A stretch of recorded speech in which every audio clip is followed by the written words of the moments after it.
સુરત શહેરના સચિન વિસ્તારમાંથી 55.48 લાખ રૂપિયાના એમડી ડ્રગ્સ સાથે સુરત ક્રાઇમ બ્રાન્ચે 3 વ્યક્તિની ધરપકડ કરી. સચિન કપલેતા ચેકપોસ્ટ ખાતેથી 554.82 ગ્રામ એમડી ડ્રગ્સ સાથે ઇરફાન ખાન, મોહમ્મદ તૌસીફ અને અશફાક કુરેશીની ધરપકડ કરવામાં આવી હતી. તેઓ મુંબઈથી એમડી ડ્રગ્સ લઈને સુરત આવી રહ્યા હતા. તે દરમિયાન સચિન વિસ્તારથી સુરત ક્રાઇમ બ્રાન્ચે તેમની ધરપકડ કરી હતી. ત્રણેય આરોપીઓ કયા વ્યક્તિ પાસેથી એમડી ડ્રગ્સ ખરીદી સુરત લાવી રહ્યા હતા તેની પૂછપરછ શરૂ કરવામાં આવી. આ દરમિયાન તૌસીફે જણાવ્યું કે નાલા સોપારાના અજય ગુલ્લા ઠાકુર પાસેથી તે ડ્રગ્સ ખરીદીને લાવી રહ્યો હતો.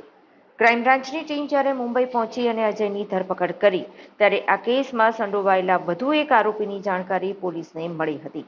આરોપી અન્ય કોઈ નહીં પરંતુ નાઇજેરિયન નાગરિક ડેવિડ પ્રિન્સ કુચેને હતો. તેની ધરપકડ નાલા સોપારાના આવા વિસ્તારમાંથી કરવામાં આવી જ્યાં મોટી સંખ્યામાં નાઇજેરિયન નાગરિક રહે છે. આ માટે એક ખાસ ઓપરેશન હાથ ધરાયું હતું.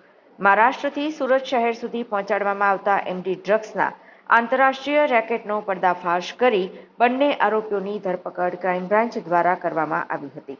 ડેવિડ અગાઉ મુંબઈના કાંદિવલી પોલીસ સ્ટેશનના ચીટિંગના ગુનામાં વર્ષ 2015થી લઈ 2019 સુધી કોલ્હાપુર કોલંબા જેલમાં કેદ હતો.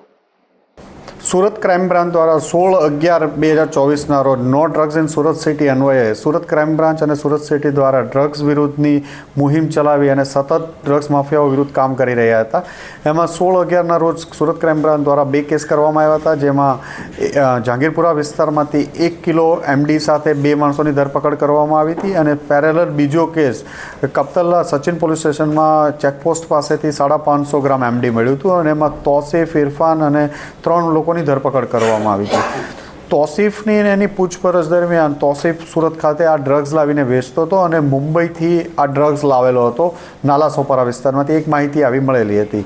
એની પૂછપરછ દરમિયાન નાલા સોપારામાંથી અજય ઠાકુર નામના એક માણસ પાસેથી લાવતો હતો. અજયને ક્રાઇમ બ્રાન્ચની ટીમ દ્વારા 4-5 દિવસથી આઈડેન્ટિફાઈ કરીને ત્યાં રેડ કરવામાં આવી અને અજય ઠાકુરને મળ્યો. અજય ઠાકુરની પૂછપરછ દરમિયાન આગળ એક ચોંકાવનારું નામ નાઇજીરિયનનું મળ્યું, ડેવિડ ઉચ્ચે નામ.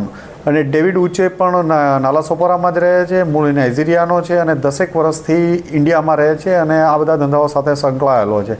એની આધારે ક્રાઇમ બ્રાન્ચની ટીમે ખૂબ મહેનત કર્યા પછી ત્યાંથી એક નાઇજીરિયન એરિયામાંથી, જ્યાં નાઇજીરિયનો રહે છે નાલા સોપારામાં, ત્યાં એક ઓપરેશન હાથ ધરવામાં આવ્યું અને ડેવિડ ઉચ્ચેની ધરપકડ કરવામાં આવ્યું અને આ લોકોને લાવી અને એમની પૂછપરછ ચાલુ છે.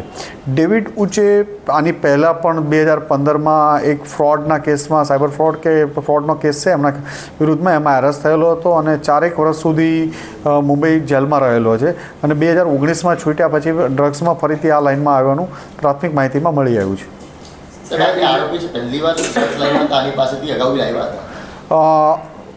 જે અહીંથી તૌસીફ છે એ મુંબઈથી ઠાકુર પાસેથી આની પહેલાં લઈ આવેલો હતો. ઠાકુર આ ડેવિડ ઉચ્ચે પાસેથી પણ પહેલાં લઈ આવેલો હતો, એટલે એ એમની પાસેથી પહેલાં લાવીને વેચી ચૂક્યા છે.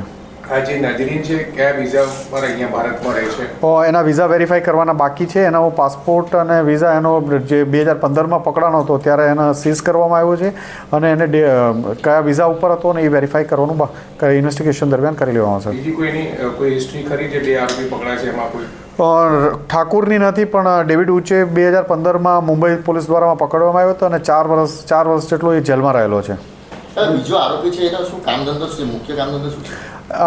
એ અલગ અલગ ફ્રોડના અને એ કહે છે સાયબરના અલગ અલગ કોમ્પ્યુટર જોબ કરે છે, પણ એ ફ્રોડમાં હોવાની અમારી પાસે પ્રાઇમરી ઇન્વેસ્ટિગેશન દરમિયાન એવું લાગે છે કે સાયબર ફ્રોડ કરતો હશે. કોઈ ફિલ્મોમાં કેમેરામેન તરીકે પણ એને કામ કર્યું? હા, કેમેરામેન તરીકે પણ એણે કામ કરેલું છે.